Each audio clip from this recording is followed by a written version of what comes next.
जय शिव शंकर। नमस्कार मेरे प्यारे देशवासियों।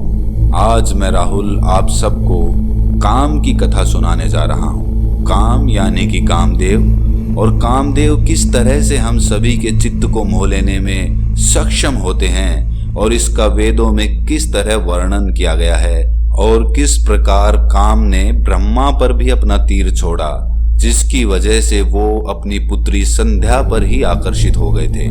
आज मैं आपको यही कथा सुनाने वाला हूँ। शिव पुराण का कहना है कि 7 ऋषियों की रचना के बाद ब्रह्मा मन में विचार करने लगे और तब वहां एक स्त्री का मोहक रूप प्रकट हुआ। उसका नाम संध्या पड़ा, क्योंकि वो उस समय प्रकट हुई थी जब दिन रात से मिलता है। वो स्त्री सौंदर्य का परिपूर्ण रूप थी और उसको देखने के बाद ब्रह्मा समेत तमाम अन्य ऋषियों के चित्त बेचैन हो उठे। जब ब्रह्मा ने उस भाव की वेदना अनुभव की जिसको प्रेम कहा जाता है, तो उनके विचारों के भीतर से एक और सुंदर सत्ता प्रकट हुई। उसकी सुनहरी काया, नुकीली नाक, अद्भुत रूप से कामोदीपक होंठ और उत्तेजक भवों से युक्त सुंदर नेत्र थे। ब्रह्मा को देखकर इस पुरुष ने उनको प्रणाम किया और उनसे विनती की कि वो उसको कोई नाम और काम प्रदान करें। ब्रह्मा का चित्त तो पहले ही प्रेम की पीड़ा से विक्षुब्ध था, सो वे बोले, तुमको ममंथ नाम से जाना जाएगा, क्योंकि तुमने तो जन्म लेने के साथ ही हम सब के मन प्रेम की भावना से मत डाले हैं। तुमको काम के नाम से जाना जाएगा, क्योंकि तुम अपनी इच्छा से कोई भी रूप धर सकने में समर्थ होगे। तुम्हारी शक्ति समस्त देवताओं की शक्ति के कुल योग से भी बढ़कर होगी। इस रूप के साथ और 5 फूलों के उन बाणों के साथ जिनके साथ तुम पैदा हुए हो, तुम पुरुषों और स्त्रियों के चित्तों को मोहने और अपने वश में कर लेने में समर्थ होगे और इस प्रकार सुनिश्चित करोगे कि सृष्टि का काम जारी रहे। कोई भी प्राणी, यहाँ तक कि देवता भी तुम्हारी अवज्ञा नहीं कर सकेंगे। स्वयं मैं और ये सारे के सारे ऋषि तक तुम्हारे प्रभाव के अधीन हो उठे हैं। समस्त प्राणियों के चित्त तुम्हारे इन पुष्प बाणों के आसान शिकार होंगे। तुम समस्त लोगों के हृदयों में अदृश्य रूप से प्रवेश करने में, उनको उत्तेजित करने में और उनको सोचने विचारने की शक्ति से वंचित कर देने में समर्थ होगे। तुम हर किसी में आनंद का उन्माद जगाने में समर्थ होगे।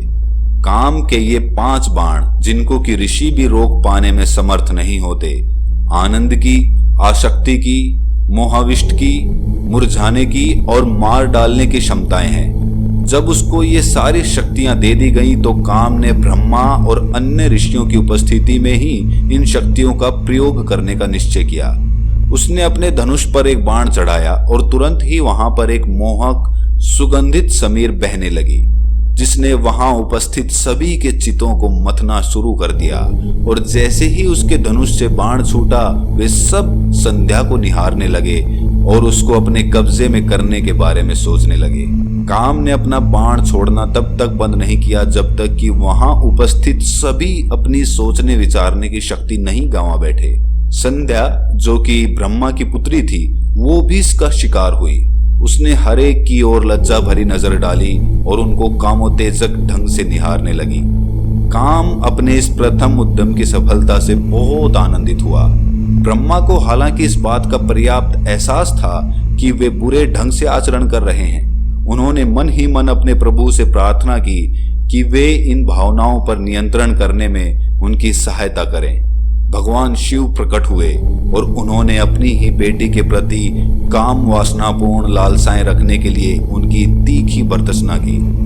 यही कथा अलग से भागवत पुराण में भी कही जाती है।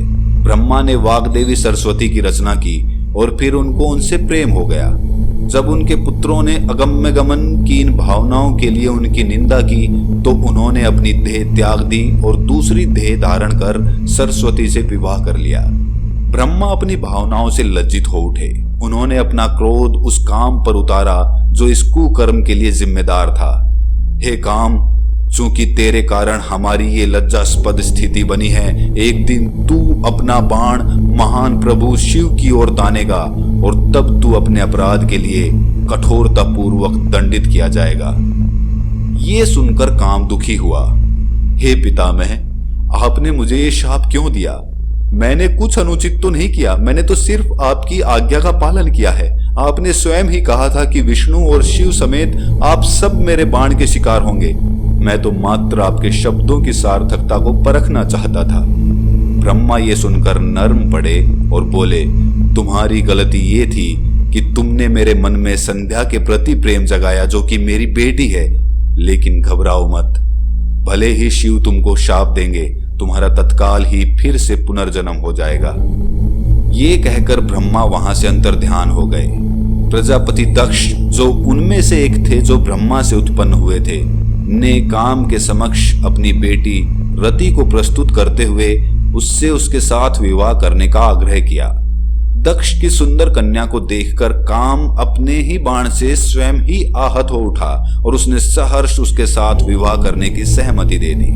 वो उसके लिए सर्वथा उपयुक्त पत्नी थी। वो समस्त जगत को मोहित करने की सामर्थ्य रखती थी और संभोग की तमाम तरह की प्रक्रियाओं में दक्ष थी। इस समस्त कार्य व्यापार को देखकर संध्या उदासी और दुख से भर उठी।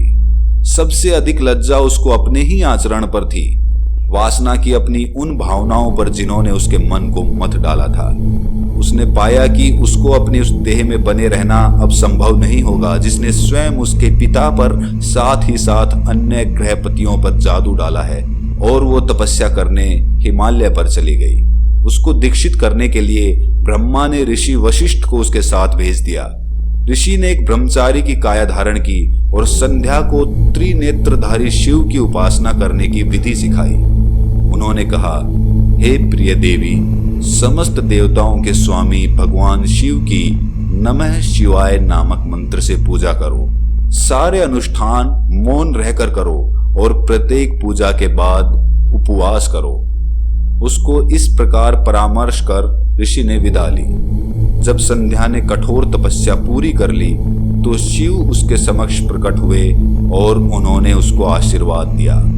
उन्होंने उससे कहा कि वो मेधातिथि ऋषि के यज्ञ में अपनी देह की आहुति दे, जिसके बाद उसका पुनर्जन्म मेधातिथि की पुत्री के रूप में होगा। उन्होंने ये भी कहा कि वो मृत्यु के समय जिस पुरुष का ध्यान करेगी उसी के साथ अगले जन्म में उसका विवाह होगा। उसको इस प्रकार आशीर्वाद देकर प्रभु अंतर्ध्यान हो गए। जैसी शिव ने आज्ञा दी थी, संध्या मेधातिथि ऋषि के आश्रम में गई और यज्ञ की अग्नि में प्रवेश करने से पहले उसने उस ब्रह्मचारी का ध्यान किया जिसने उसको शिव की पूजा की दीक्षा दी थी और कामना की कि वो अगले जन्म में उसका पति हो। उसकी देह यज्ञ की आहुति बन गई और अग्नि के संपर्क से पूरी तरह पवित्र हो चुकने के बाद उस देह को स्वर्ग में ले जाया गया, जहां वो 2 हिस्सों में विभाजित कर दी गई। उसकी देह का ऊपरी भाग प्रातः संध्या अर्थात प्रातःकाल बन गया, जो कि विशेष रूप से देवताओं के अनुकूल माना जाता है। निचला भाग श्यामा संध्या अर्थात सायंकाल बन गया, जो कि विशेष रूप से पुरखों के लिए प्रीतिकर होता है। यज्ञ के अंत में ऋषि मेधातिथि ने हवन कुंड में एक शिशु को पड़ा हुआ पाया। उन्होंने उसको स्नेह पूर्वक उठाया और अपनी ही संतान की तरह उसका पालन किया। अग्नि ने संध्या के सारे पापों को जलाकर उसको शुद्ध कर दिया था और उसकी काया कुंदन की भांति चमकने लगी। ऋषि ने उसको अरुंधति नाम दिया। वो आश्रम में बड़ी हुई और जब उसकी आयु विवाह के योग्य हुई तो उसके पिता ने उसका विवाह उस युवा ब्रह्मचारी ऋषि वशिष्ठ से कर दिया, जिसका ध्यान उसने अग्नि में प्रवेश करते समय किया था। अरुंधति अपने सदाचार और पवित्रता के लिए प्रसिद्ध हुई और वो आज भी सांध्यकालीन आकाश में सांध्य तारिका के रूप में झिलमिलाती हुई दिखाई देती है।